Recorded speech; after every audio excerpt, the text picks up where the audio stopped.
আল্লাহ তাআলা বলেন কিয়ামতের ময়দানে মানুষ দুই ভাগে বিভক্ত হয়ে যাবে। আল্লাহ রাব্বুল আলামিন বলেন ফারীকুন ফিল জান্নাহ ওয়া ফারীকুন ফিস সাঈর। একটা গ্রুপ হবে জান্নাতের আর একটা গ্রুপ হবে জাহান্নামের, ঠিক কিনা বলেন? তাহলে দেখেন দুনিয়ার কোন প্রাণীর জান্নাত জাহান্নাম নাই, অথচ মানুষের জান্নাতও আছে জাহান্নামও আছে। এই জন্য যেই মানুষগুলা জাহান্নামে যাবে ওরা চতুষ্পদ জানোয়ারের চাইতে নিকৃষ্ট। আল্লাহ তাআলা এই জন্য বলেন বালহুম আযাল, বরং যেই মানুষগুলার আচরণ ওইরকম ভালো মন্দ বোঝে না, ওই মানুষগুলা চতুষ্পদ জানোয়ারের চাইতে নিকৃষ্ট। আল্লাহ তাআলা তাদের বলেন বালহুম আযাল উলাইকা হুমুল গাফিলুন, তারা হলো গাফেল। তার মানে দেখেন আশরাফুল মাখলুকাত ঈমান নাই, ভালো মন্দ বুঝে না, সুস্থ সবল এমন মানুষ যদি ইসলামের মধ্যে না থাকে ও চতুষ্পদ জানোয়ারের চাইতে নিকৃষ্ট, ঠিক কিনা? আল্লাহ রাব্বুল আলামিন বলেন ওয়ালাকাদ যারানা লিজাহান্নাম, আমি জাহান্নামকে প্রস্তুত করে রেখেছি, তৈয়ার করে রেখেছি। কাসীরাম মিনাল জিন্নি ওয়াল ইনস, বিপুল সংখ্যক মানুষ এবং জিনের জন্য আল্লাহ তাআলা জাহান্নামকে তৈয়ার করে রাখছে। কোন মানুষ এবং কোন জিন জাহান্নামে যাবে? আল্লাহ তাআলা বলেন লাহুম কুলুবুল লা ইয়াফকাহুনা বিহা, আমি আল্লাহ যাদেরকে ভালো মন্দ বুঝবার জ্ঞান দান করেছিলাম। এই মানুষগুলা পাগল ছিল না, কারণ একটা মানুষ যদি প্রাপ্তবয়স্ক হয়, সে যদি পাগল হয়, ব্রেন যদি শর্ট থাকে, বলেন তো এই পাগলের উপরে নামাজ ফরজ নাকি? ফরজ। 50 বছর বয়স কিন্তু জ্ঞান নাই, হুঁশ নাই, পাগল, নামাজ ফরজ না। ওই পাগল যদি উলঙ্গ হয়ে রাস্তা দিয়ে হেঁটে বেড়ায়, বলেন তো তার গুনাহ হবে নাকি? কারণ ওর তো মাথা ঠিক নাই, মস্তিষ্ক বিকৃত হয়ে গেছে, ও তো পাগল। আল্লাহ তাআলা ওই ধরনের মানুষের কথা বলেন না, বরং ওই ধরনের মানুষ এবং জিনের কথা বলে যেই মানুষগুলা ভালো মন্দ বুঝতে পারে, জ্ঞান ঠিক আছে, এই জ্ঞানকে কাজে লাগিয়ে সে নেকের কাজ করে না, বরং সে জ্ঞানের অপব্যবহার করে কোরআনের বিরোধিতা করে, ইসলামের বিরোধিতা করে, সুন্নাহর বিরোধিতা করে, উলামায়ে কিরামের বিরোধিতা করে, হাফেজে কোরআনের বিরোধিতা করে, মসজিদের ইমামের বিরোধিতা করে, আছে না নাই? এই জ্ঞানকে দ্বীনের জন্য কাজে লাগায় না, বরং জ্ঞানকে ব্যবহার করে ইসলামের বিরুদ্ধে অপপ্রচার চালানোর অপচেষ্টা করে, আছে না নাই? যেমন আমাদের বাংলাদেশে এক শ্রেণীর মানুষ আছে যাদেরকে মানুষেরা বলে বুদ্ধিজীবী, আছে না? বাংলাদেশে যতগুলা বুদ্ধিজীবী আছে সবগুলা ইসলাম এবং মুসলমানের, কারণ এদের বুদ্ধি ইসলামের পক্ষে। জোরে বলেন পক্ষে। বাংলাদেশের বুদ্ধিজীবীদের লিডার হল শাহরিয়ার কবির, তাই না? ওর বুদ্ধি কি কোনোদিন ইসলামের পক্ষে গেছে? তাহলেও কিন্তু ভালো মন্দ বুঝার জ্ঞান আছে, কিন্তু সে ওই জ্ঞানের অপব্যবহার করে, ভালো মন্দ নির্ণয় করে ভালোটা গ্রহণ করে না, বরং ভালোর বিরোধিতা করে, খারাপটা গ্রহণ করে। আল্লাহ তাআলা বুঝবার ক্ষমতা দিয়েছে যে এইটা পাপের কাজ, এইটা নেকের কাজ, নামাজ পড়লে সওয়াব, না পড়লে গুনাহ, সুদ খাওয়া হারাম, ঘুষ খাওয়া হারাম, আল্লাহ তাআলা নিষেধ করেছে, এটা বড় পাপ, এর শাস্তি হলো জাহান্নাম।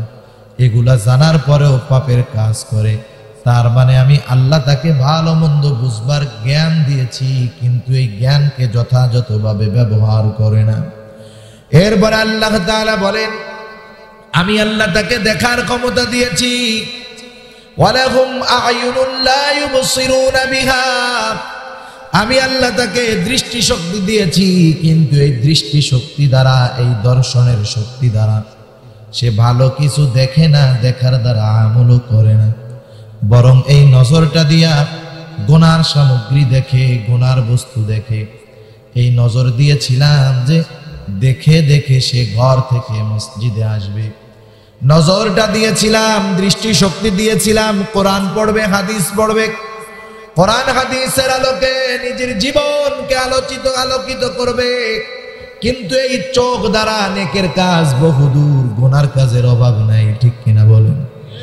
চোখ দ্বারা বেগানা নারীর দিকে নজর, গুনার দিকে নজর, রাত ভর মোবাইল টেলিভিশনের দিকে নজর আছে না নাই? বলেন তো আল্লাহ কি চোখ এই সবের জন্য দিয়েছে নাকি? তাহলে আমরা চোখের অপব্যবহার করলাম।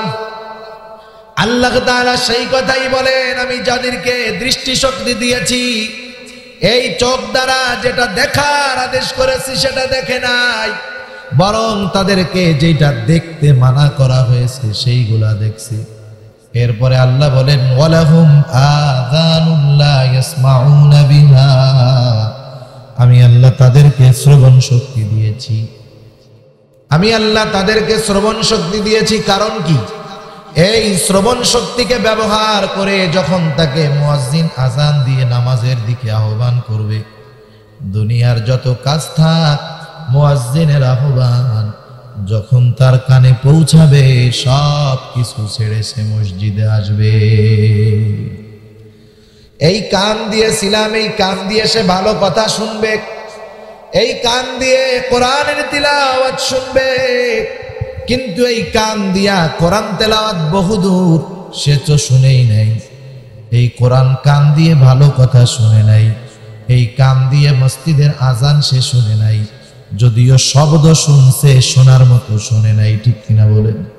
কারণ বাজারের পাশে মসজিদ, এলাকায় মসজিদ, এখন তো প্রতিটা মসজিদের মধ্যে মাইক আছে না নাই? তার মানে আজানের আওয়াজ সবার কানে যায়। অগণিত দুরূদ ও সালাম সাইয়্যিদুল আম্বিয়া, আশরাফুল আম্বিয়া, খাতামুল আম্বিয়া, বিশ্বনবী, শেষ নবী, শ্রেষ্ঠ নবী মুহাম্মদুর রাসূলুল্লাহ সাল্লাল্লাহু আলাইহি ওয়াসাল্লামের প্রতি।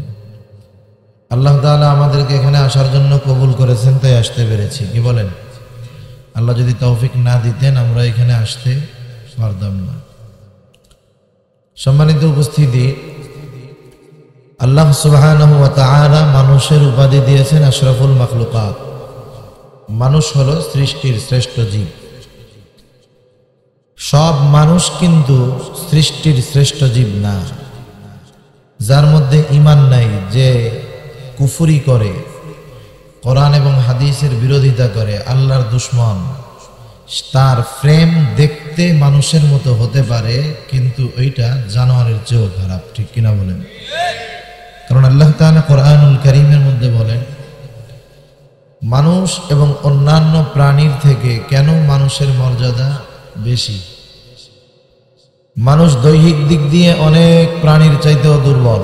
মানুষের চাইতে একটা ভালো মোটা তাজা গরু বেশি শক্তিশালী, ঠিক না?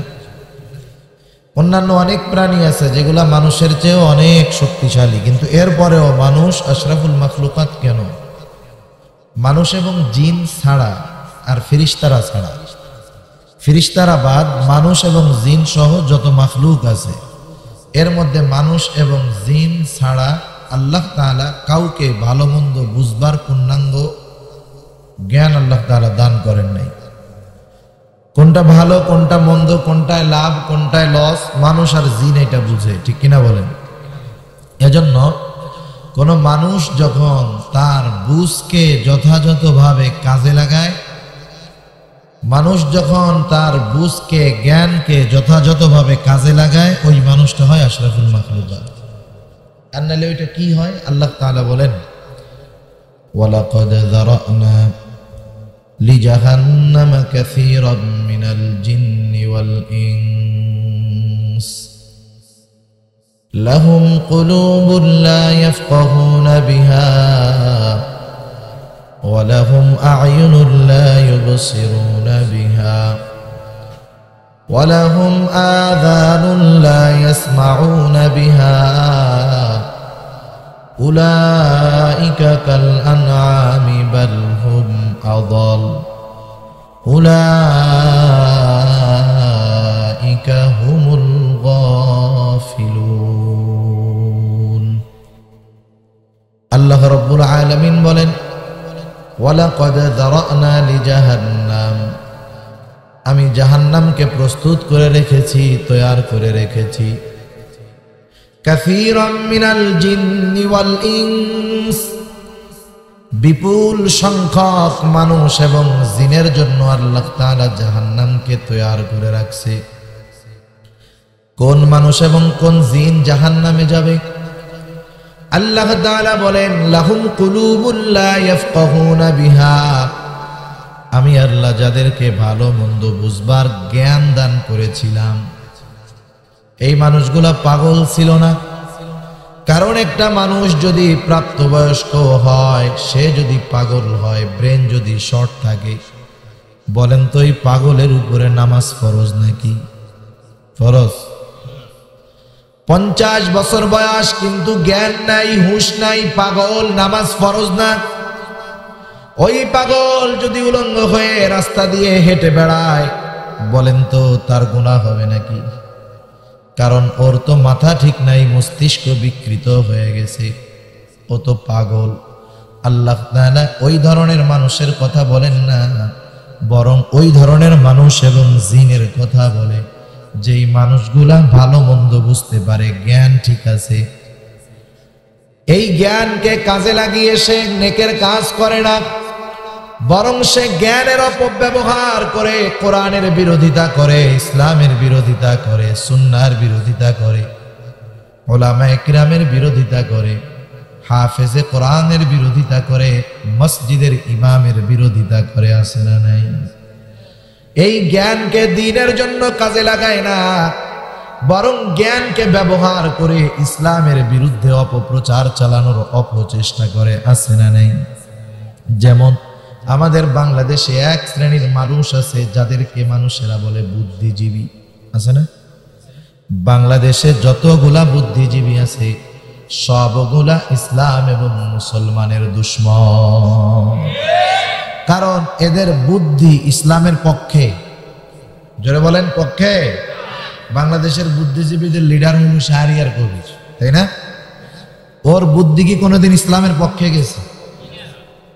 তাহলেও কিন্তু ভালো মন্দ বুঝার জ্ঞান আছে, কিন্তু সে ওই জ্ঞানের অপব্যবহার করে, ভালো মন্দ নির্ণয় করে ভালোটা গ্রহণ করে না, বরং ভালোর বিরোধিতা করে, খারাপটা গ্রহণ করে। আল্লাহ তাআলা বুঝবার ক্ষমতা দিয়েছে যে এইটা পাপের কাজ, এইটা নেকের কাজ, নামাজ পড়লে সওয়াব, না পড়লে গুনাহ, সুদ খাওয়া হারাম, ঘুষ খাওয়া হারাম, আল্লাহ তাআলা নিষেধ করেছে, এটা বড় পাপ, এর শাস্তি হলো জাহান্নাম। এগুলা জানার পরেও পাপের কাজ করে, তার মানে আমি আল্লাহ তাকে ভালো মন্দ বুঝবার জ্ঞান দিয়েছি, কিন্তু এই জ্ঞানকে যথাযথভাবে ব্যবহার করে না। এরপরে আল্লাহ তাআলা বলেন, আমি আল্লাহ তাকে দেখার ক্ষমতা দিয়েছি।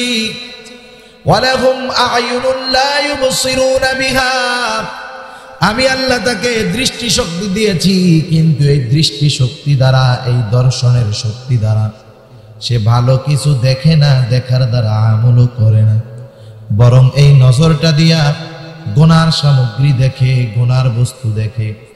এই নজর দিয়েছিলাম যে দেখে দেখে সে ঘর থেকে মসজিদে আসবে, নজরটা দিয়েছিলাম, দৃষ্টি শক্তি দিয়েছিলাম, কোরআন পড়বে, হাদিস পড়বে, কোরআন হাদিসের আলোকে নিজের জীবনকে আলোকিত করবে। কিন্তু এই চোখ দ্বারা নেকের কাজ বহুদূর, গুনার কাজের অভাব নাই, ঠিক কিনা বলেন? চোখ দ্বারা বেগানা নারীর দিকে নজর, গুনার দিকে নজর, রাত ভর মোবাইল টেলিভিশনের দিকে নজর। আছে না নাই? বলেন তো আল্লাহ কি চোখ এই সবের জন্য দিয়েছে নাকি? তাহলে আমরা চোখের অপব্যবহার করলাম। আল্লাহ তাআলা সেই কথাই বলেন, আমি যাদেরকে দৃষ্টি শক্তি দিয়েছি, এই চোখ দ্বারা যেটা দেখার আদেশ করেছি সেটা দেখে নাই, বরং তাদেরকে যেটা দেখতে মানা করা হয়েছে সেইগুলা দেখছে। এরপরে আল্লাহ বলেন, ওয়ালাহুম আযানুন লা ইয়াসমাউনা বিহা, আমি আল্লাহ তাদেরকে শ্রবণ শক্তি দিয়েছি। আমি আল্লাহ তাদেরকে শ্রবণ শক্তি দিয়েছি। কারণ কি? এই শ্রবণ শক্তিকে ব্যবহার করে যখন তাকে মুয়াজ্জিন আজান দিয়ে নামাজের দিকে আহ্বান করবে, দুনিয়ার যত কাজ থাক, মুয়াজ্জিনের আহ্বান, যখন তার কানে পৌঁছাবে সব কিছু ছেড়ে সে মসজিদে আসবে। এই কান দিয়েছিলাম, এই কান দিয়ে সে ভালো কথা শুনবে, এই কান দিয়ে কোরআনের তিলাওয়াত শুনবে, কিন্তু এই কান দিয়া কোরআন তেলাওয়াত বহুদূর সে তো শুনেই নাই। এই কোরআন কান দিয়ে ভালো কথা শুনে নাই, এই কান দিয়ে মসজিদের আজান সে শুনে নাই, যদিও শব্দ শুনছে শোনার মতো শুনে নাই। ঠিক কিনা বলেন? কারণ বাজারের পাশে মসজিদ, এলাকায় মসজিদ, এখন তো প্রতিটা মসজিদের মধ্যে মাইক আছে না নাই? তার মানে আজানের আওয়াজ সবার কানে যায়। যে নামাজ পড়ে আর যে নামাজ পড়ে না, সবল প্রাণী, শিংওয়ালা প্রাণী, শিংবিহীন প্রাণীর উপরে জুলুম করে থাকে। আল্লাহ তাআলা সেই দিন তাদেরকে হাজির করে আল্লাহ রব্বুল আলামিন ওই দুর্বল প্রাণীর দ্বারা সবল প্রাণী থেকে প্রতিশোধ গ্রহণ করায় নিবেন। এরপরে আল্লাহ বলবে, যাও মাটি হয়ে যাও। তারা মাটি হয়ে যাবে, তাদের জান্নাতও নাই, জাহান্নামও নাই।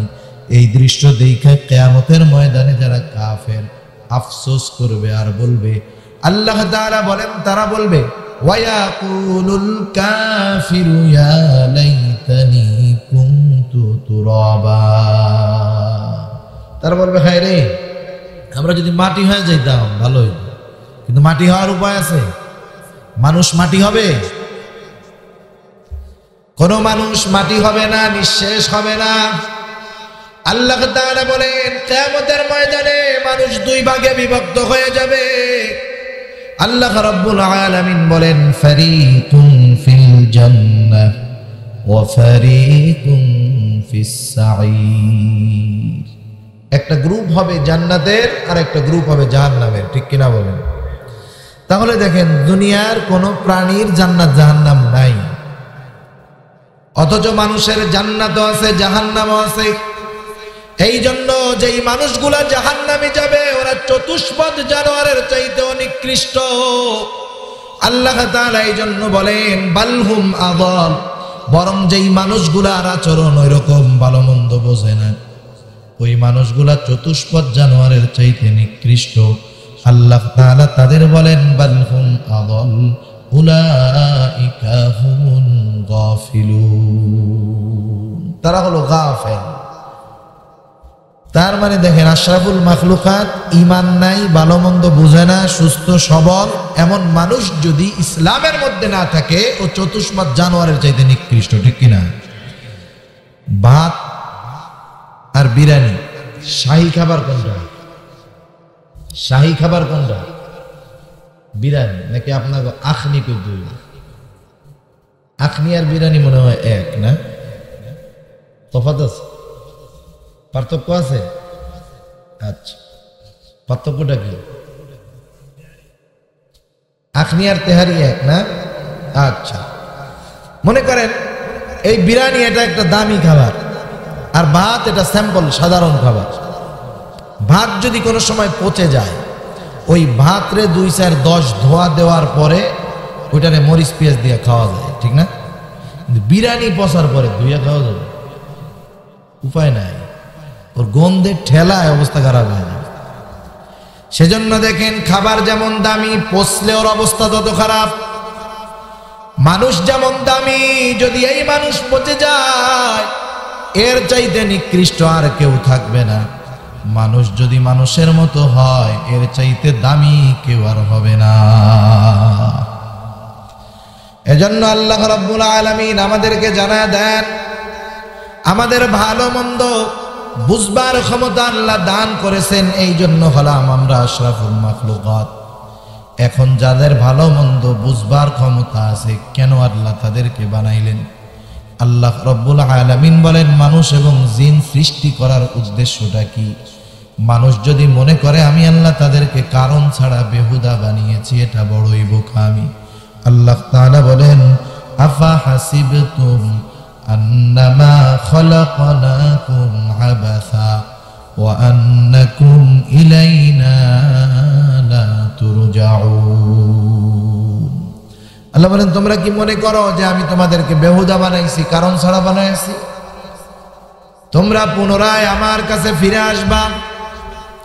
অনেক প্রশ্নের সংক্ষিপ্ত জবাব আল্লাহ তাআলা জানায় দেন যে এই দুনিয়া এমন নয় চোখ দুইটা বন্ধ করলা মারা গেল আর দুনিয়া শেষ, না না, এই দুনিয়ায় তোমাদেরকে আমি আল্লাহ পাঠিয়েছি, আবার আমার কাছে তুমি ফিরে আসবা। তার মানে 40 বছর 50 বছর 60 বছরের জিন্দেগির মধ্যে কিছু কর্ম আছে না নাই?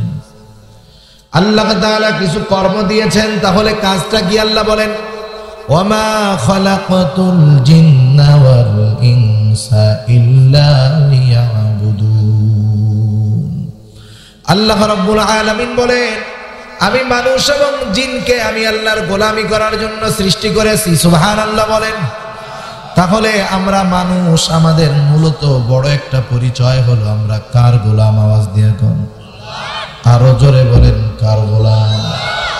দুনিয়ার মানুষ যদি আল্লাহর গোলামি যথাযথভাবে করে দাম বেড়ে যায়, মানুষ যদি মানুষের গোলামি করে তাহলে তার দাম কমে যায়। আল্লাহর গোলামি করলে দাম বাড়ায় দেয় কে? সেজন্য যারা আল্লাহর সামনে মাথা নত করে দুনিয়ার সামনে আল্লাহ তাআলা তাদের মাথা উঁচু বানায় দেয়।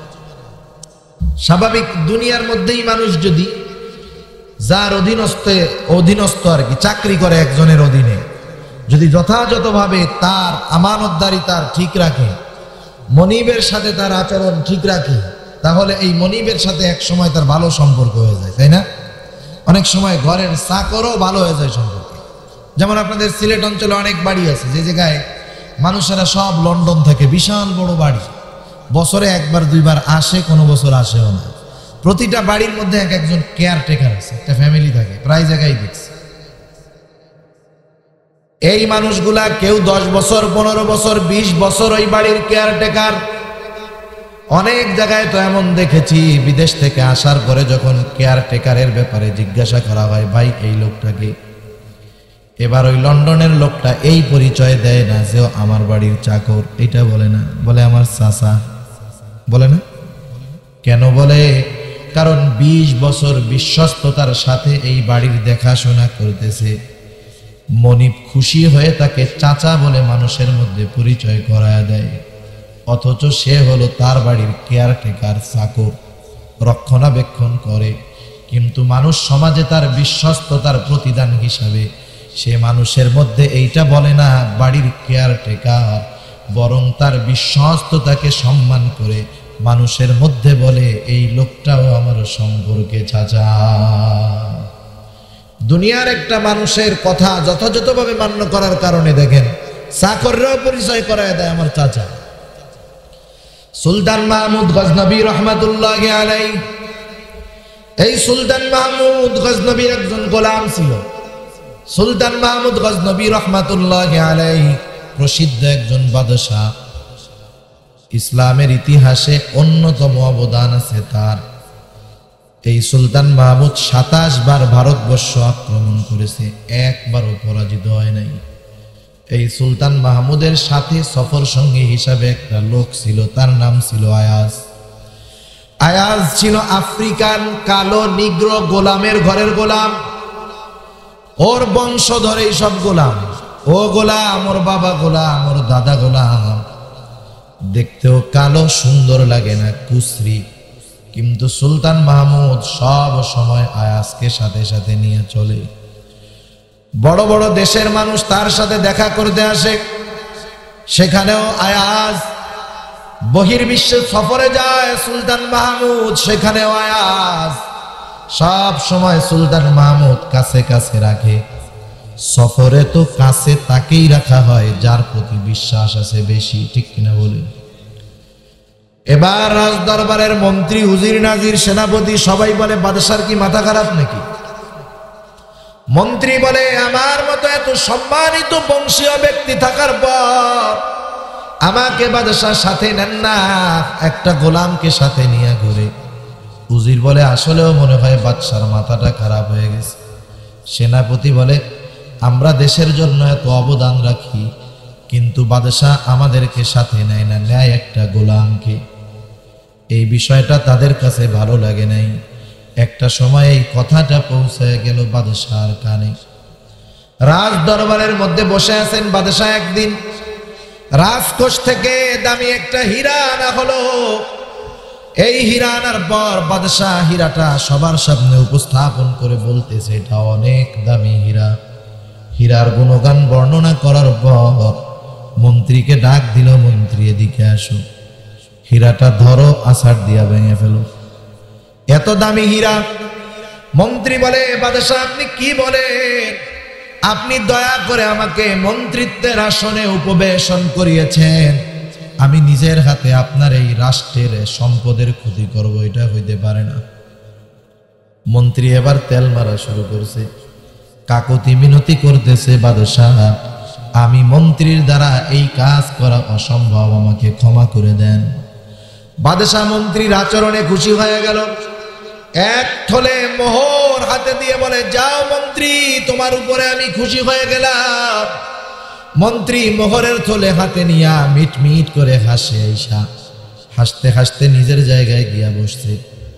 এবার ডাক দেওয়া হলো উজিরকে। উজিরকে বাদশাহ বলতেছে, হীরাটা ভেঙে ফেলো। আপনারা কি বলেন? মন্ত্রী যেটা করে নাই উজির করবে নাকি? আবার যখন দেখছে এক থলে মোহর দিছে, বাদশাহ খুশি হইয়া, মন্ত্রী বাদশারে যে তেল মারবে ও তার 5 গুণ মারবে, ঠিক কিনা বলেন?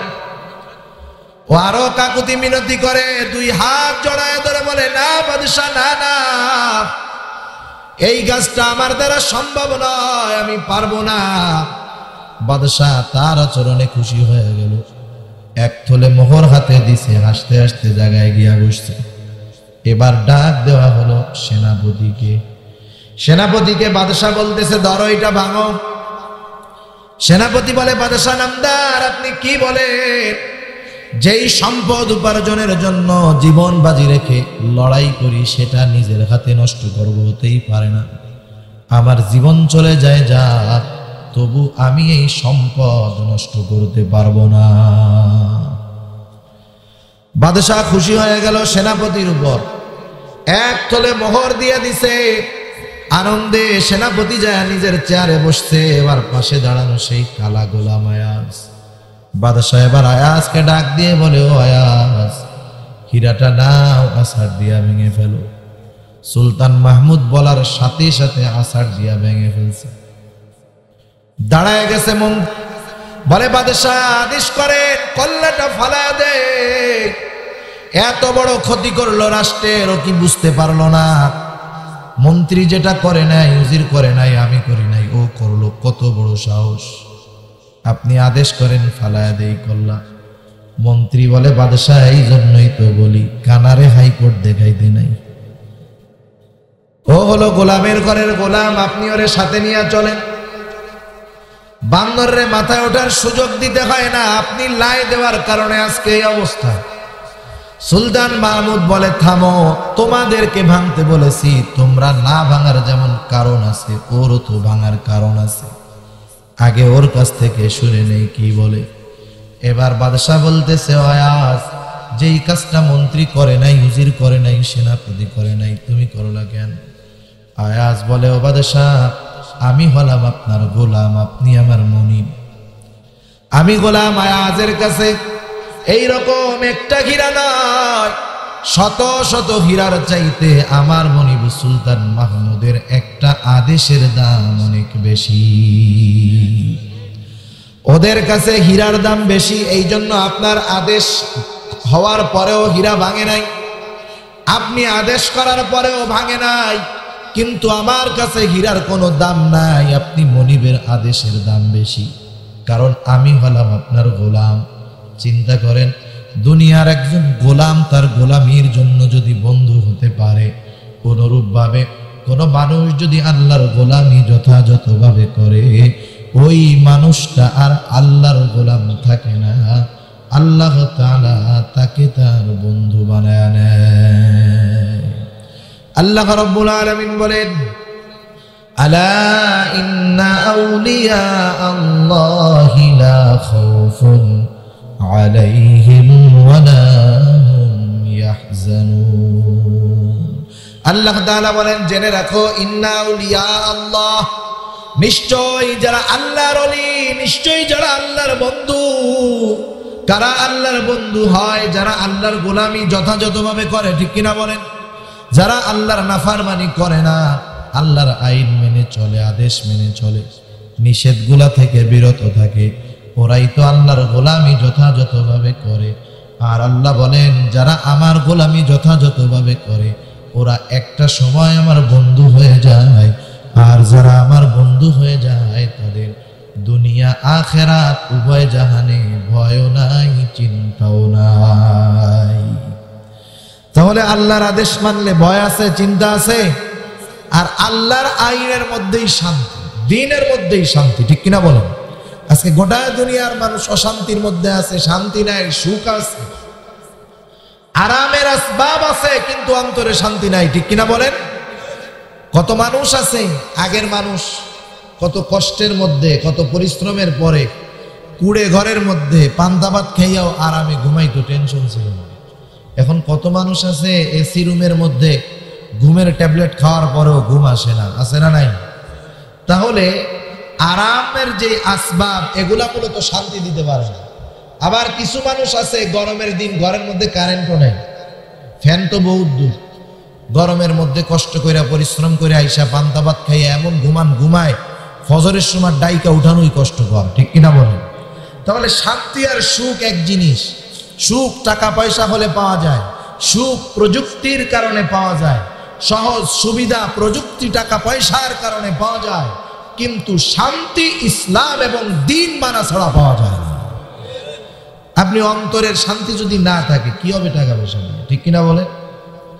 অনেক টাকার মালিক, টাকার অভাব নাই, লন্ডনেও বাড়ি, সিলেট শহরেও বাড়ি, গ্রামেও বাড়ি, জমি জাতির অভাব নাই, ব্যাংক ব্যালেন্সের অভাব নাই, স্বর্ণ অলংকারের অভাব নাই, কিন্তু একটা সন্তান, সেই সন্তানটা হলো বাবাখোর। বলেন তো এই পরিবারে শান্তি আছে নাকি? সব কিছু ঠিক আছে, সন্তানও ভালো, স্ত্রীর পরকীয়ার সম্পর্ক আছে, বলেন তো এই পরিবারে শান্তি আছে নাকি? তাহলে শান্তি সম্পদের মধ্যে নাই, শান্তি হলো দ্বীনের মধ্যে, শান্তি হলো ইসলামের মধ্যে। সেজন্য আমরা যদি আমাদের গোটা জীবনকে ইসলামের আলোয় আলোকিত করতে পারি তাহলে প্রত্যেকটা মানুষ শান্তির দেখা পাবে, ঠিক কিনা বলেন? সেজন্য ইসলাম শুধু নামাজ, রোজা, হজ, যাকাতের নাম না। আমরা তো মনে করি ইসলাম হলো 5 ওয়াক্ত নামাজ পড়া, রোজা রাখা, হজ করা, যাকাত দেওয়া, এগুলা ইসলামের ভিত্তি, ঠিক আছে, কিন্তু সবগুলাই যে এগুলা ইসলামের সব কিছুই যে এগুলা, বিষয়টা এমন না। ভিত্তি যেমন আছে, একটা গাছের শেকড় যেমন আছে, এই গাছের ডালপালাও তো আছে নাকি? ইসলাম এমন পূর্ণাঙ্গ এক জীবন ব্যবস্থা, ইসলামের ভিত্তি হলো এগুলা, কিন্তু আরো তো ডালপালা আছে ইসলামের। সেই জন্য ইসলাম শুধু নামাজ, রোজা, হজ, যাকাতের নাম নয়, ইসলাম তো ব্যক্তিগত জীবনেও আছে, ইসলাম তো পারিবারিক জীবনে আছে, ইসলাম সামাজিক জীবনে আছে, ইসলাম রাজনৈতিক জীবনে আছে, ইসলাম অর্থনৈতিক জীবনে আছে, ইসলাম ব্যবসায়িক জীবনে আছে, কর্মক্ষেত্রে আছে। প্রত্যেকটা জায়গায়, জন্ম থেকে মৃত্যু পর্যন্ত প্রত্যেকটা জায়গায় ইসলামের নীতিমালা রয়েছে। একটা মানুষ তার ইসলামের কর্মসূচি সে দুনিয়ায় আসার আগে থেকেই শুরু হয়, দুনিয়া থেকে যাওয়ার পরেও ইসলামী কর্মকাণ্ড তার ব্যাপারে চলে কি চলে না? একটা মানুষ যখন মারা যায়, তার সন্তান মা বাবার কাছে, আল্লাহর কাছে তার মা বাবার জন্য দোয়া করে কি করে না? চিন্তা করেন, মারা যাওয়ার পরেও এই ব্যক্তির জন্য ইসলামের কিছু নীতিমালা, কর্ম আছে। সেজন্য ইসলাম হলো গোটা জীবন ব্যবস্থা, ইসলামের আলোয় আলোকিত করা, এটাই হলো পূর্ণাঙ্গ ইসলামের মধ্যে ঢুকে যাওয়া। সেজন্য আল্লাহ রব্বুল আলামিন আমাদেরকে জানায় দেন, আল্লাহ বলেন, ইয়া আইয়ুহাল্লাযীনা আমানু দুখুলু ফিস-সিলমি কাফা ওয়া লা তাত্তাবিউ খুতুওয়াতিশ শাইতান ইন্নাহু লাকুম আদুউম মুবিন। আল্লাহ তাআলা ঈমানদারদেরকে ডাক দিয়ে বলতেছেন, হে ঈমানদারেরা, ইয়া আইয়ুহাল্লাযীনা আমানু দুখুলু ফিস-সিলমি কাফা ওয়ালা তাত্তাবিউ খুতুওয়াতিশ শাইতান ইন্নাহু লাকুম আদুউম মুবিন। আল্লাহ তাআলা বলেন, হে ঈমানদারেরা, তোমরা পরিপূর্ণভাবে ইসলামের মধ্যে প্রবেশ করো। তার মানে ইসলামের মধ্যে পরিপূর্ণভাবে দাখিল হয়ে যাও। ইসলাম যেই আদেশগুলা করেছে প্রত্যেকটা ক্ষেত্রে সেই ইসলামের নীতিমালা অনুসরণ করো। শুধুমাত্র নামাজ, রোজা, হজ, যাকাত এতটুকুকে ইসলাম মনে করো না। কারণ মুনাফিক যারা ছিল ওরাও কিন্তু নিজেদেরকে মুমিন দাবি করতো, ঠিক কিনা বলেন? মুনাফিকরা আল্লাহর নবীর পেছনে নামাজ পড়তো, রোজা রাখতো, হজ করতো, যাকাত দিত, এগুলা তো দেখানো যায় এই জন্য করতো। কিন্তু আরো ইসলামের বিষয়গুলা আছে, সেইগুলাকে সুযোগ পেলে অস্বীকার করতো, অমান্য করতো, পক্ষান্তরে মাঝে মধ্যে ইসলামের বিরোধিতাও করতো। সমাজে এমন অনেক মানুষ পাবেন যেই মানুষগুলা নামাজ পড়ে, রোজা রাখে, কিন্তু অনেক ক্ষেত্রে ইসলাম এবং মুসলমানের বিরোধিতা করে, আছে না নাই? অনেক মানুষ এমন আছে নামাজ পড়ে কিন্তু সে মূর্তির পক্ষে কথা বলে, আছে না নাই? অভাব নাই এগুলার নামে মুমিন, আসলে এগুলো মুনাফিক, ঠিক কিনা বলেন? যদি কোনো মুনাফিক জাহান্নাম থেকে বাঁচতে পারতো তাহলে আব্দুল্লাহ ইবনে উবাই নামাজ, রোজা, হজ, যাকাত সব করছিল, ও জাহান্নাম থেকে বাঁচতে পারতো, ঠিক কিনা বলেন?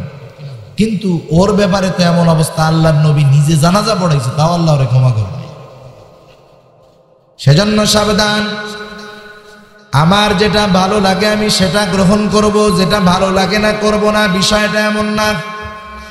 সমাজের মধ্যে অনেক নামাজি আছে কিন্তু বাড়ির মধ্যে পর্দা নাই, আছে না নাই? বলেন তো সেই লোকটা পূর্ণাঙ্গ ইসলামের মধ্যে আছে নাকি? নাই। আবার অনেক নামাজি আছে সুদের কারবারিও করে, আছে না নাই? অনেক নামাজি তাহাজ্জুদ পড়ে আবার ঘুষের টাকা ছাড়ে না, এমন আল্লাহর ওলি আছে না নাই? ইসলামের মধ্যে আছে? ও পূর্ণাঙ্গ ইসলামের মধ্যে আছে? নাই, আংশিক ইসলামের মধ্যে আছে, আংশিক ইসলামের বাইরে। এমন মুমিন ইসলামের দাম, এমন ব্যক্তির দাম আল্লাহ তাআলার কাছে নাই, ঠিক কিনা বলেন? সেজন্য আল্লাহ তাআলা ঈমানদারদেরকে উদ্দেশ্য করে বলে, ও ঈমানদারেরা, উদখুলু ফিস-সিলমি কাফা, তোমরা পরিপূর্ণভাবে ইসলামের মধ্যে প্রবেশ করো, ইসলামের মধ্যে অন্তর্ভুক্ত হয়ে যাও, পরিপূর্ণভাবে ইসলামের অনুসরণ করো। ওয়ালা তাত্তাবিউ খুতুওয়াতিশ শাইতান, তোমরা শয়তানের পদাঙ্ক অনুসরণ করো না। কারণ তোমরা নামাজ পড়বা আবার অনেকে শয়তানের অনুসরণ করবা, এমন লোক সমাজে অভাব নাই। নামাজ পড়ে চোখের গোনা করে, নামাজ পড়ে মিথ্যা বলে, নামাজ পড়ে আবার দোকানদার ওজনে কম দেয়, এমন সমাজে তো আছে তো, কি বলেন? তাহলে এই মানুষগুলা বলেন প্রত্যেকটা পাপ কাজ করা মানে শয়তানের অনুসরণ করা। আর শয়তানের অনুসরণ যে করবে, শয়তানের শেষ ঠিকানা কোন জায়গায়? কিন্তু জাহান্নাম। কোথায়? শয়তান ওকে জাহান্নাম পর্যন্ত নিয়ে যাবে।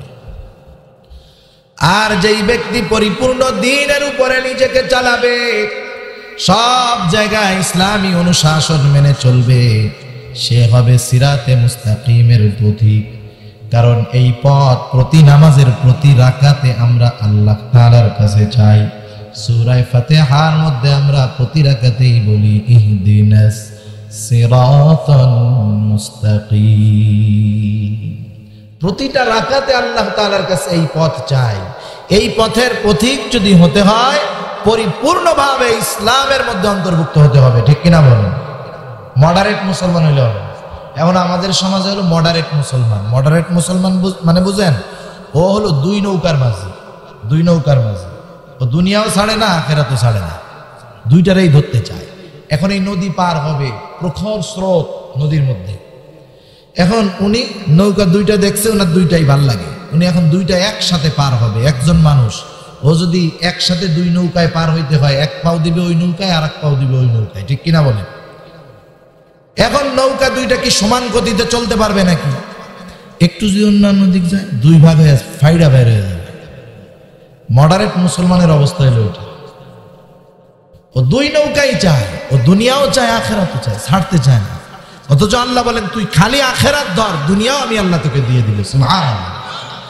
আল্লাহ তাআলা বলেন মান কানা ইউরিদুল আখিরাতি নাজিদ লাহু ফি হারসিহি ওয়া মান কানা ইউরিদু হারসাদ দুনিয়া নুতিহি মিনহা ওয়া মা লাহু ফিল আখিরাতি মিন নাসিব। আল্লাহ তাআলা বলেন মান কানা, যে ব্যক্তি আমি আল্লাহ তাআলার কাছে চায়, মান কানা ইউরিদু হারসাল আখিরাহ, যে আখিরাতের ফসল চায়। আখিরাতের ফসল হলো আল্লাহ তাআলার সন্তুষ্টি, আখিরাতের ফসল হলো জান্নাত, ঠিক কিনা বলেন? যে নিজেকে আখিরাতের ফসল দাবিদার হিসাবে সাব্যস্ত করতে পারে, আল্লাহ তাআলার কাছে পানা চায়, আল্লাহ তাআলার কাছে জান্নাত চায় এবং দুনিয়ার মধ্যে জান্নাত পাওয়ার মতো কর্মকাণ্ড করে, তার জীবনটা হয় আখিরাতমুখী। সে সর্বদাই চিন্তা করে যে আমার দুনিয়ার মধ্যে এমন কোন কাজ করা যাবে না যেই কাজ করলে আল্লাহ বেজার হয়। আল্লাহ তাআলার কাছে বেশি বেশি আখিরাতের ফসল চায়। আল্লাহ তাআলা বলেন আমি আল্লাহ তাআলা তাকে তো আখিরাতের ফসল দিব, নাজিদ লাহু ফি হারসি, বরং আমি আল্লাহ তার আখিরাতের ফসলের মধ্যে অতিরিক্ত আমি তাকে দান করব। আল্লাহ বলেন নাজিদ লাহু ফি হারসি, আমি তার ফসলের মধ্যে বেশি দিব। মুফাসসিরিনে কেরাম বলেন কি বেশি দিবে? আল্লাহ বলেন কি বেশি দিবে? মুফাসসিরিনে কেরাম বলেন আল্লাহ তাআলা যেটা বেশি দিতে চাইছেন সেটার নাম হলো দুনিয়া। সুবহানাল্লাহ। আল্লাহ তাআলার কাছে দুনিয়ার অনেক দাম নাই। হাদিসে কুদসির ভিতরে আল্লাহ নবী বলেন, আল্লাহ তাআলা বলেছেন আল্লাহর কাছে যদি এই দুনিয়ার দাম একটা মরা মাছির পাখনার সমান হইতো তাহলে গোটা দুনিয়ার কাফেররা পান করার জন্য 1 ফোঁটা পানিও পাইত না। কিন্তু কাফেররা তো দুনিয়া অনেক ভালো আছে, তাই না? আমরা এই ভালো দেখা মনে করি যে কত কিছু। আল্লাহ বলেন আমি যদি মুমিনের ঈমান হারা হয়ে যাওয়ার আশঙ্কা না করতাম, কাফেরদের বাড়ির সিঁড়িগুলা স্বর্ণের বানায়া দিতাম। ওদের ইটের বিল্ডিং দেখাই আমাকে মুমিনগো অবস্থা খারাপ, যে আল্লাহ সবই ওগো দিয়া দিল। আর যদি ওদের স্বর্ণের ছাদ হইতো, স্বর্ণের সিঁড়ি হইতো, তাহলে সব তো বেঈমান হয়ে যেত, ঠিক কিনা? সেজন্য যত দামি কিছু হোক আল্লাহর কাছে কোনো দাম আছে? আল্লাহ তাআলা বলেন যেই মুমিন আখিরাতের ফসল চাবে অতিরিক্ত হিসাবে আমি আল্লাহ তাআলা তাকে দুনিয়াও দিয়ে দিব। কিন্তু যেই লোকটা ওয়ামান কানা ইউরিদু হারসাদ দুনিয়া নুতিহি মিনহা, যে ব্যক্তি দুনিয়ার ফসল চায়, সে যতটুকু চায় আমি আল্লাহ তাকে ততটুকু দিব না। একজন চায় আমি কোটিপতি হব, সে চাইলেই হতে পারবে না, বরং আল্লাহ তাআলা তাকে যতটুকু দিবে ততটুকুই পাবে, ঠিক কিনা বলে? কিন্তু যেই মানুষটার চাহিদা হলো আকাশ চুম্বী, সে যদি অল্প পরিমাণ পায় তাহলে কিন্তু সে তৃপ্ত হতে পারবে না। কারণ ওর তখন চিন্তা থাকবে আমার সম্পদ বাড়াতে হবে, ও দুনিয়ার পিছনে আরো পরিশ্রম বাড়ায় দিবে, ঠিক কিনা বলেন? আর মুমিন ও তো চায় আখিরাত। আল্লাহ ওরে যদি দুনিয়ায় 3 বেলা পেট ভরে খাওয়ায় ও বলে আলহামদুলিল্লাহ, ঠিক কিনা? আর দুনিয়াদার আল্লাহ তাআলার কাছে যারা শুধু দুনিয়া চায়, আল্লাহ বলেন নুতিহি মিনহা, আমি আল্লাহ তাকে যতটুকু চাই ততটুকু দিব। নুতিহি মিনহা, এটা যৎ সামান্য, খুব অল্প। কিন্তু এই দুনিয়া চাইলো পরিপূর্ণ, যা চাইলো পাইলো না। দুনিয়া তো পাইলো না, লস কি হলো? আল্লাহ বলেন ওয়া মা লাহু ফিল আখিরাতি মিন নাসিব, এতটুকু দুনিয়া পাইয়া আখিরাত সে হারাইলো। আল্লাহ বলেন তার জন্য আখিরাতে কোনো কিছু নাই। সেজন্য আমরা যদি এই দুনিয়ার মোহাব্বতে ইসলামের মধ্যে পরিপূর্ণ প্রবেশ না করি, লস আমার নিজের, ঠিক কিনা বলেন? এজন্য আল্লাহ জানায় দেন ও আমার গোলাম, শয়তানের পদাঙ্ক অনুসরণ করো না। শয়তান তোমার সামনে দুনিয়ার চাকচিক্য দেখাবে, দুনিয়াকে মজাদার দেখাবে, কিন্তু মনে রাখো এই শয়তান যদিও দুনিয়ায় তোমার সাথে বন্ধু সুলভ আচরণ করবে, আসলে কি শয়তান আমাদের বন্ধু নাকি? শয়তান সবার দুশমন, গোটা আদম জাতের দুশমন। কারণ শয়তানকে আল্লাহ তাআলা যখন জান্নাত থেকে বের করে দিল, আদম আলাইহিস সালামকে সিজদা না করার অপরাধে আল্লাহ বলেন ক্বালা ফাখরুজ মিনহা ফাইন্নাকা রাজিম ওয়া ইন্না আলাইকা লা'নাতি ইলা ইয়াউমিদ্দিন। কিয়ামত পর্যন্ত তোর উপরে আল্লাহর লানত। এবার শয়তান আল্লাহ তাআলার কাছে বলছে, আল্লাহ আপনি আমাকে তো জান্নাত থেকে বের করে দিলেন, ক্বালা ফাখরুজ মিনহা ফাইন্নাকা রাজিম ওয়া ইন্না আলাইকা লা'নাতি ইলা ইয়াউমিদ্দিন। কিয়ামত পর্যন্ত শয়তানের উপরে আল্লাহ তাআলার লানত। শয়তান এবার বলে, হে আল্লাহ আমি তো অনেক ইবাদত করেছি, আমার ইবাদতগুলোর বিনিময় কি দিবেন না? কি চাস? শয়তান এবার বলে, ক্বালা ফাআনযিরনি ইলা ইয়াউমি ইউবআসুন। যেহেতু এই আদমের কারণে জান্নাত থেকে বাইর হইতে হইল, আদম কতদিন থাকবে? বলে আদম দুনিয়ায় চিরদিন বাঁচবে না, কিন্তু কিয়ামত পর্যন্ত আদমের উত্তরসূরি আদমের সন্তানেরা থাকবে। শয়তান চিন্তা করতেছে, বাপ যদি দুশ্মন হয় বাপের ছেলেরও কিন্তু ভালো লাগে না, ঠিক না? কারো যদি কারো বাবার সাথে কোনো ব্যক্তির সাথে দ্বন্দ্ব থাকে, দেখবেন ওই ব্যক্তির যে ছেলে ওরেও ভালো লাগে না, কারণ ও দুশ্মনের ছেলে। যে এই জন্য শয়তানের তো আমাদেরকেও ভালো লাগবে না, কারণ আমাদের বাবার সাথে ওর দুশ্মনী, ঠিক কিনা বলেন? শয়তান এবার আল্লাহর কাছে বলে, আল্লাহ আমি এত ইবাদত করলাম, এর কি কোনো বিনিময় দিবেন না? আল্লাহ বলে, হ্যাঁ বিনিময় দিব, কি চাও? বলে আল্লাহ আমাকে কিয়ামত পর্যন্ত সুযোগ দেন। আল্লাহ তাআলার কাছে চাইলো, ফাআনযিরনি ইলা ইয়াউমি ইউবআসুন। আল্লাহ বলে, ক্বালা ফাইন্নাকা মিনাল মুনযিরিন ইলা ইয়াউমিল ওয়াক্তিল মা'লুম। নির্দিষ্ট একটা সময় পর্যন্ত আল্লাহ তাআলা শয়তানের সুযোগ দিয়ে দিল। কিয়ামত পর্যন্ত সুযোগ পেয়ে গেল শয়তান। এবার শয়তান আল্লাহ তাআলার কাছে বলে, আল্লাহ যেহেতু আপনি আমাকে পাওয়ার দিয়ে দিলেন, আমি তো এদেরকে ওয়াসওয়াসা দিব, ধোঁকা দিব, গুনার পথে এদেরকে ছুটিয়ে চালাবো, আমার পেছনে তাদেরকে অনুসরণকারী বানায়া দিব। আয় আল্লাহ শুনে নেন, যেহেতু সুযোগ আমাকে দিয়ে দিয়েছেন আপনিও জেনে নেন। ক্বালা ফাবিইজ্জাতিকা লাউগওয়ান্নাহুম আজমাঈন। শয়তান বলে, আল্লাহ আপনার ইজ্জতের কসম, আমি এই সবগুলোকে পথভ্রষ্ট করব, পদস্খলন ঘটিয়ে জাহান্নামের দিকে নিয়ে যাব, তবে ইল্লা ইবাদাকা মিনহুমুল মুখলাসিন, তবে আপনার একনিষ্ঠ বান্দা ছাড়া অন্য বাকি সবাইকে আমি জাহান্নামের দিকে নিয়ে যাব। একনিষ্ঠ বান্দা কারা? যারা পরিপূর্ণ ইসলামের মধ্যে আছে, ঠিক কিনা বলেন?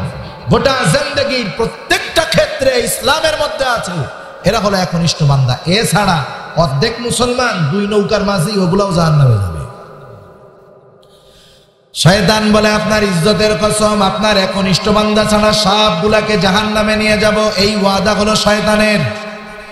এখন বলেন, শয়তান আমাদের বন্ধু নাকি দুশমন?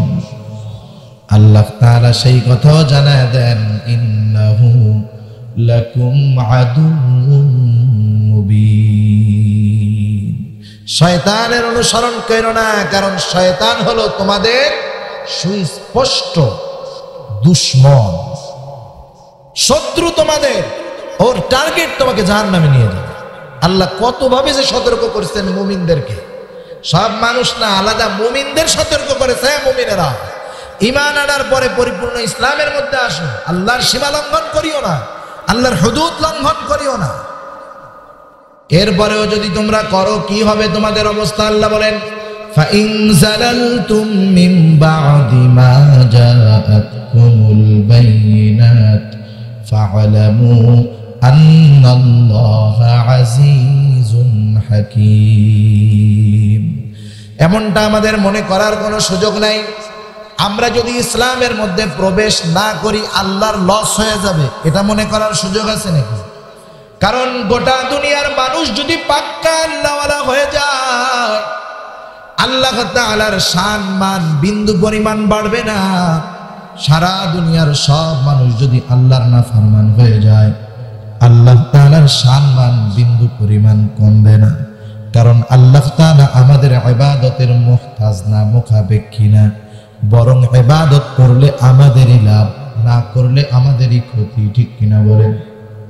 এজন্য আল্লাহ বলেন, তোমাদের কাছে সুস্পষ্ট নিদর্শন পৌঁছানোর পরেও ফাইন জালালতুম মিন বাদি মা জাআতকুমুল বাইয়িনাত, তোমাদের কাছে সুস্পষ্ট নির্দেশনা পৌঁছানোর পরেও তোমরা যদি সেটাকে অস্বীকার করো, তোমরা যদি সেই অনুযায়ী আমল না করো, মনে রাখো এতে আল্লাহর কোনো লস নাই। কারণ আল্লাহ হলেন মহাপ্রজ্ঞাময়, আল্লাহ হলেন মহাপরাক্রমশালী। তাহলে ইসলামে ঢুকলে লাভ কাদের? জোরে বলেন আমাদের। ইসলামে ঢুকলে লাভ কাদের? ইসলামের বাইরে গেলে ক্ষতি কাদের? ইসলামের বাইরে গেলে শুধু যে দুনিয়ার ক্ষতি, আখেরাতের ক্ষতি তা নয়, দুনিয়ার ক্ষতি আছে না নাই? আজকে দুনিয়ার মধ্যে অনেক ক্ষতি তো আমরা দেখতে পাই। যেই পরিবারে ইসলাম নাই সেই পরিবারে শান্তি নাই। ঠিক কিনা বলেন? এজন্য আল্লাহ তাআলা আমাদেরকে সর্বশেষ জানায় দেন, বান্দা যখন তুমি ঈমান এনেছো, ঈমানের মতো দৌলত তুমি পেয়ে গেছো, সুতরাং ঈমান আনার পরে আল্লাহ প্রদত্ত কিছু নীতিমালা আছে না নাই? কাফেরের জন্য সুদ হারাম না, কাফেরের জন্য ঘুষ হারাম না, কাফেরের জন্য বেপরদায় চলা হারাম না, কাফেরের জন্য মিথ্যা বলা হারাম না। কারণ ওর তো ঈমানই নাই, তার ভালো আর মন্দের কি দাম? ঠিক কিনা? কিন্তু যেই লোকগুলা ঈমান এনেছে, ঈমান এদের তো কিছু নীতিমালা, সীমা হুদুদ আল্লাহ তাআলা দিয়ে দিয়েছেন। মুমিন এই সীমার বাইরে যদি চলে যায় সে অপরাধী। আল্লাহ তাআলা সেজন্য আমাদেরকে জানায় দেন, আল্লাহ বলেন ফাআম্মা মান তাগা ওয়া আসারাল হায়াতাদ দুনিয়া ফাইন্নাল জাহিমা হিয়াল মাওয়া। আল্লাহ তাআলা বলেন ফাআম্মা মান তাগা, যে সীমা লঙ্ঘন করলো, অর্থাৎ আল্লাহর আদেশ অমান্য করলো। এখন প্রশ্ন হলো, দুনিয়ার মানুষ কেন আল্লাহর আদেশ অমান্য করে, কেন শরীয়তের বহির্ভূত কর্মকাণ্ড করে? আল্লাহ তাআলা পরবর্তী আয়াতে একটা কারণ বর্ণনা করেন। আল্লাহ তাআলা কেমন জানি আমাদেরকে জানায় দেন, যেই মানুষগুলা দুনিয়ার জিন্দেগিকে প্রাধান্য দেয়, অধিকাংশ সেই মানুষগুলাই আল্লাহর নাফরমানি করে। আল্লাহ তাআলা বলেন ওয়া আসারাল হায়াতাদ দুনিয়া, দুনিয়ার জিন্দেগিকে যারা প্রাধান্য দেয় তারাই আল্লাহর সীমা লঙ্ঘন করে। আর আল্লাহর সীমা লঙ্ঘন করে, আল্লাহর নাফরমানি করে, ইসলামের বিরুদ্ধে আচরণ করে, এদের অবস্থা কি হবে? আল্লাহ বলেন ফাইন্নাল জাহিমা হিয়াল মাওয়া, তাদের আবাসস্থল হবে জাহান্নাম। আমরা কি আল্লাহর সীমা লঙ্ঘন করব? তাহলে আল্লাহ যেটা নিষেধ করছে সেটা ছাড়তে হবে, যেটা করতে বলছে ধরতে হবে। ঠিক কিনা বলেন? এরপরে আল্লাহ তাআলা বলেন ওয়া আম্মা মান খাফা মাকামা রাব্বিহি ওয়া নাহান নাফসা আনিল হাওয়া ফাইন্নাল জান্নাতা হিয়াল মাওয়া। আল্লাহ রাব্বুল আলামিন বলেন ওয়া আম্মা মান খাফা মাকামা রাব্বিহি, যারা তাদের রবের সামনে দণ্ডায়মান হওয়াকে ভয় করে। কারণ এই দুনিয়া শেষ নয়, এই দুনিয়ার পরেও একটা সময় আছে, সেটা তো অনন্তকাল, যার শুরু আছে শেষ নেই। আল্লাহ রাব্বুল আলামিনের সামনে সেই কিয়ামতের কঠিন দিন আমাদেরকে দাঁড়াতে হবে, জীবনের হিসাব নিকাশ দিতে হবে। আল্লাহ তাআলা হলেন মালিক ইয়াউমিদ্দিন, প্রতিদান দিবস, বিচার দিবসের একচ্ছত্র অধিপতি, বিচারক। সেই দিন আল্লাহর কাঠগড়ায়, আল্লাহর আদালতে সবাইকে দাঁড়াতে হবে, কি হবে না? প্রত্যেকটা মানুষকে তার জীবনের হিসাব দেওয়া লাগবে, আল্লাহর সামনে দাঁড়িয়ে হিসাব দিতে হবে। যেই মানুষগুলার অন্তরের মধ্যে এই ভয়টা আছে, হায় রে আমি রাতে যা করি আর দিনের বেলা যা করি, লোকের সামনে করি আর লোক চক্ষুর অন্তরালে করি, মোবাইল নিয়ে ল্যাপের মধ্যে করি আর একা একা করি, দুনিয়ার কেউ আমার খবর না জানলেও কে জানে, আওয়াজ দিয়া বলেন। যেই সময়টা আমি এই অপরাধের মধ্যে কাটাইলাম, এই সময়ের হিসাবটাও তো আমাকে আল্লাহর কাছে দিতে হবে। এই চিন্তা যাদের অন্তরের মধ্যে ঢুকে যায়, যেই মানুষগুলা চিন্তা করে আমি একা না, আমার সাথে সর্বক্ষণ দুইজন ফেরেশতা আছে। আল্লাহ তাআলা বলেন কিরামান কাতিবিনা ইয়ালামুনা মা তাফআলুন। কিরামান কাতিবিন আছে তো সবার কাছে আছে নাকি এমন কেউ আছেন যে হুজুর আমার কাছে তো নাই? সবার কাছে আছে না? আচ্ছা, মাঝে মধ্যে দেখবেন শহরে কিছু কিছু জায়গায় সিসি ক্যামেরা লাগানো থাকে। কয়েক বন্ধু মিলে একবারে উল্টাপাল্টা চলতেছে, যখনই দেখে যে সিসি ক্যামেরা লাগানো আর লেখা আপনার গতিবিধি পরিলক্ষিত হচ্ছে, ভদ্র হয়ে যায় সাথে সাথে, ঠিক না? আর যদি ক্যান্টনমেন্ট এরিয়ার মধ্যে হয় তাহলে তো কাম সারা, ওর মতো ভালো মানুষই নাই। সিসি ক্যামেরার ভয়, একটা সিসি ক্যামেরার ভয়ে দেখেন সাথে সাথে নিজেকে পরিবর্তন করে ফেলবে। কিন্তু আমার সাথে কেরামান কাতিবিন দুজন ফেরেশতা আছে, আল্লাহ সব সময় দেখতেছে। আবার আমি কি বলতেছি সব কথাগুলা রেকর্ড হচ্ছে, ঠিক কিনা বলেন? আল্লাহ তাআলা বলেন মা ইয়ালফিযু মিন কাওলিন ইল্লা লাদাইহি রাকীবুন আতীদ। প্রত্যেকটা লফজ, প্রত্যেকটা শব্দ রেকর্ড হইতেছে, কোনো কথা ধ্বংস হয়ে যায় না। যেমন এই যে মোবাইল ফোন, আপনি এখান থেকে লন্ডনে ফোন দেন মোবাইলে আপনার আত্মীয় স্বজনের কাছে, তার আছে কোনো তার আছে মোবাইল, তারের মাধ্যমে কথা যায়নি, কিসের মাধ্যমে যায়? হ্যাঁ, বাতাসের মাধ্যমে। কিসের মাধ্যমে? বাতাসের মাধ্যমে। কথা বাতাসের মধ্যে থাকে, নেটওয়ার্কিং সিস্টেম এই কথাটাকে বিভিন্ন নাম্বার আলাদা আলাদা থাকে, ও ওই নেটওয়ার্ক নির্দিষ্ট নাম্বারে কথাটা পৌঁছায় দেয়। আচ্ছা, এখান থেকে যখন আপনি লন্ডনে ফোন দেন, আপনি যেই ভাষায় যেই শব্দে যেইভাবে কথা বলেন, লন্ডন থেকে সেইভাবেই তো শুনে নাকি? নাকি আমি এই জায়গায় বেটার মতো বলি, ওই জায়গায় মহিলার মতো শুনি? এমন হয় কোনো সময়? হয় না। দেখেন হুবহু আমার কণ্ঠটা দুনিয়ার অপর প্রান্তে স্পষ্টভাবে পৌঁছায় দিতেছে বাতাসের মাধ্যমে। সেই কথা কিন্তু বাতাসের মধ্যে আছে। কার কথা, কোন কথা, কি কথা, সবগুলাকে যদি আল্লাহ তাআলা আদেশ করেন, ও কথা মালা আব্দুল করিমের কথাগুলা সব এক জায়গায় চলে আসে। কথা কোন সময় কার সাথে কিভাবে বলেছি, আল্লাহ তাআলা সব কিছু কিন্তু আমলনামার মধ্যেও নিয়ে আসবে। মানুষ তার সব খবরের ব্যাপারে জানবে, কথার ব্যাপারে জানবে, তার আমলনামা তার কাছে আল্লাহ তাআলা পৌঁছায় দিবে। শুধু তাই নয়, আল্লাহ তাআলা বিচারালয় কায়েম করবে, আল্লাহ তাআলা হিসাব গ্রহণ করবে। আল্লাহ বলেন ওয়ানাদাউল মাওয়াজিনাল কিসতা লিয়াউমিল কিয়ামা ফালা তুযলামু নাফসুন শাইআ ওয়া ইন কানা মিসকালা হাববাতিন মিন খারদালিন আতাইনা বিহা ওয়া কাফা বিনা হাসিবিন। আল্লাহ তাআলা বলেন কিয়ামতের দিন আমি ইনসাফের আদালত কায়েম করব। দুনিয়ার আদালতের মধ্যে বেইনসাফি আর জুলুম, আল্লাহ তাআলা বলেন আমার আদালত হলো এমন আদালত ফালা তুযলামু নাফসুন শাইআ, ন্যূনতম জুলুম কারো প্রতি করা হবে না। বরং দুনিয়ার মধ্যে কেউ যদি সরিষা দানা পরিমাণ নেক আমল অথবা বদ আমল করে, আল্লাহ বলেন আতাইনা বিহা, সেটাকে হাজির করা হবে, উপস্থিত করা হবে। আমল নামার মধ্যে ন্যূনতম ছোট কোনো পাপও ছাড়া যাবে না, ছোট কোনো নেকের কর্ম আল্লাহ তাআলা বাদ দিবেন না। বরং পরিস্থিতিটা এমন হবে প্রতিটা মানুষ তার কাছে পৌঁছে যাওয়া আমল নামা পড়তে পারবে। যেই ভাষাই হোক না কেন সেই আমল নামা, মানুষ যেই ভাষাভাষী হোক না কেন, প্রত্যেকে সেই আমল নামা পড়ার যোগ্যতা আল্লাহ তাআলা দিয়ে দিবে। আল্লাহ তাআলা বলবেন ইকরা কিতাবাকা কাফা বিনাফসিকাল ইয়াওমা আলাইকা হাসিবা।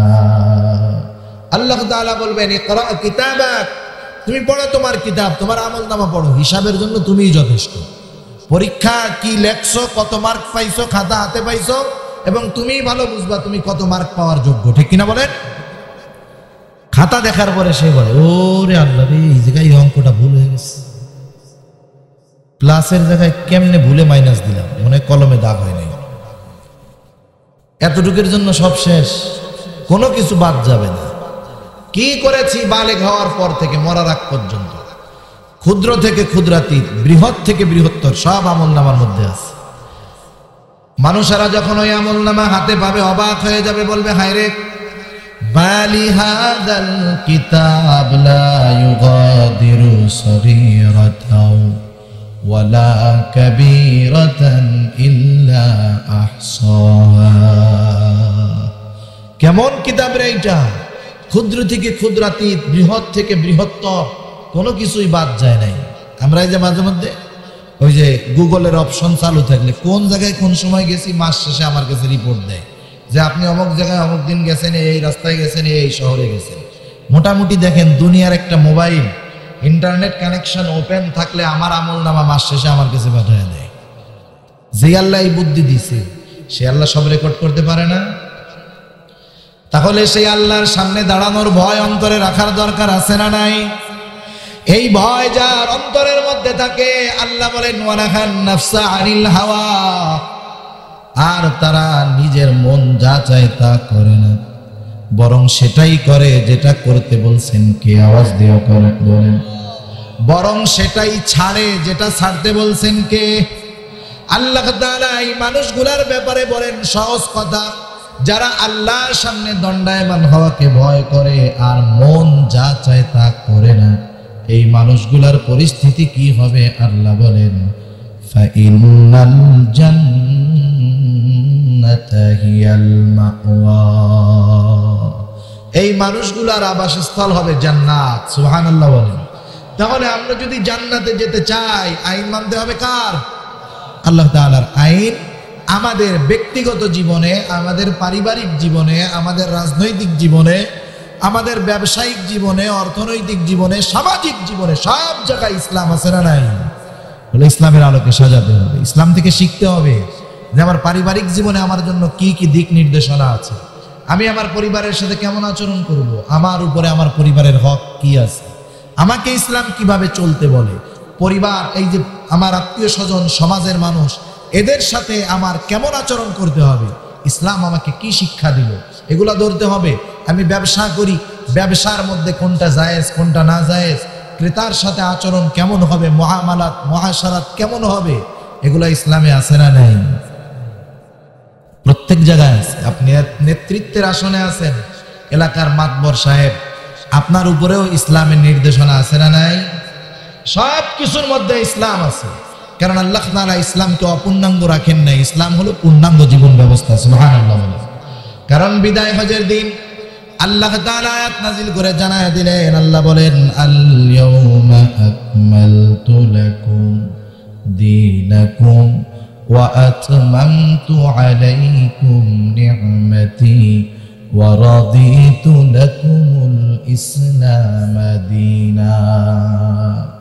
আল্লাহ তাআলা বলেন আল ইয়াউমা আকমালতু লাকুম দীনাকুম, আজকে আমি তোমাদের জন্য দ্বীনকে পরিপূর্ণ করে দিলাম, ওয়া আতমামতু আলাইকুম নি'মাতি, এবং আমার নিয়ামত সমূহকে পরিপূর্ণ করে দিলাম। তার মানে দ্বীনের সাথে নিয়ামতের সম্পর্ক, এবং ওয়া রাদিতু লাকুমুল ইসলাম দীনান, এবং ইসলামকে তোমাদের জন্য দ্বীন হিসাবে মনোনীত করলাম। এই আমাদের জীবন ব্যবস্থা হতে হবে ইসলাম, আমাদের দ্বীন হবে ইসলাম। ইসলামের আলোকে আমার জীবনকে সাজাতে হবে, যদি সাজাতে পারি আমি সফল, ঠিক কিনা বলুন? কারণ ইসলাম পূর্ণাঙ্গ এক জীবন ব্যবস্থা। আল্লাহ রাসূল সাল্লাল্লাহু আলাইহি ওয়াসাল্লাম এই বিদায় হজের ভাষণে কি বললেন? তারাকতু ফীকুম আমরাইন লান তাদিল্লু মা তামাসসাকতুম বিহিমা কিতাবাল্লাহি ওয়া সুন্নাত রাসূলি। রাসূলুল্লাহ সাল্লাল্লাহু আলাইহি ওয়াসাল্লাম তিনি জানায় দেন, আমি তোমাদের কাছে দুটো জিনিস রেখে গেলাম। তারাকতু ফীকুম আমরাইন, লাং তাদিল্লু মা তামাসসাকতুম বিহিমা, নবী আমার বলেন কখনোই তোমরা পথভ্রষ্ট হবা না যদি তোমরা এই দুইটা জিনিসকে আঁকড়ে ধরো। তার মানে একবারে কোরআন হাদিস এক গাঁটটি কিনা বুকের মধ্যে ঠাইসা ধরে রাখবা। এটা কোরআন একটা কিনলেন, একবারে হাদিসের কিতাব এতগুলো কিনা এরকম শক্ত করে ধরে রাখছে, ছাড় মুই না, আঁকড়ায় ধরতে বলছে নবীজি। এই আঁকড়ায় ধরার কথা বলছে। মূলত কোরআন এবং হাদিস, নবীর সুন্নাহ, এই দুইটা যখন জীবনের সাথে মিশায়া দিবা, জীবন চলে যাবে। কোরআন ছাড়বা না, জীবন চলে যাবে, সুন্নাহ ছাড়বা না, তাহলে কি হবে তোমার অবস্থা? নবী আমার বলেন কোরআন এবং সুন্নাহকে যদি তোমরা আঁকড়ায় ধরতে পারো কখনোই পথভ্রষ্ট হবা না। শয়তান তোমাদেরকে পথভ্রষ্ট করতে পারবে না, পথচ্যুত করতে পারবে না, সিরাতে মুস্তাকিমের উপরে থাকবা। আর আব্দুল্লাহ ইবনে আব্বাস রাদিয়াল্লাহু তাআলা আনহু বলেন সিরাতে মুস্তাকিমের শেষ প্রান্তেই হলো আল্লাহর জান্নাত। আল্লাহ তাআলা আমাদের সবাইকে কোরআন সুন্নাহর আলোকে জীবন সাজিয়ে পরিপূর্ণ ইসলামের মধ্যে দাখিল হওয়ার তৌফিক দান করুক। সকলে বলি আমিন। ওয়া আখিরু দাওয়ানা।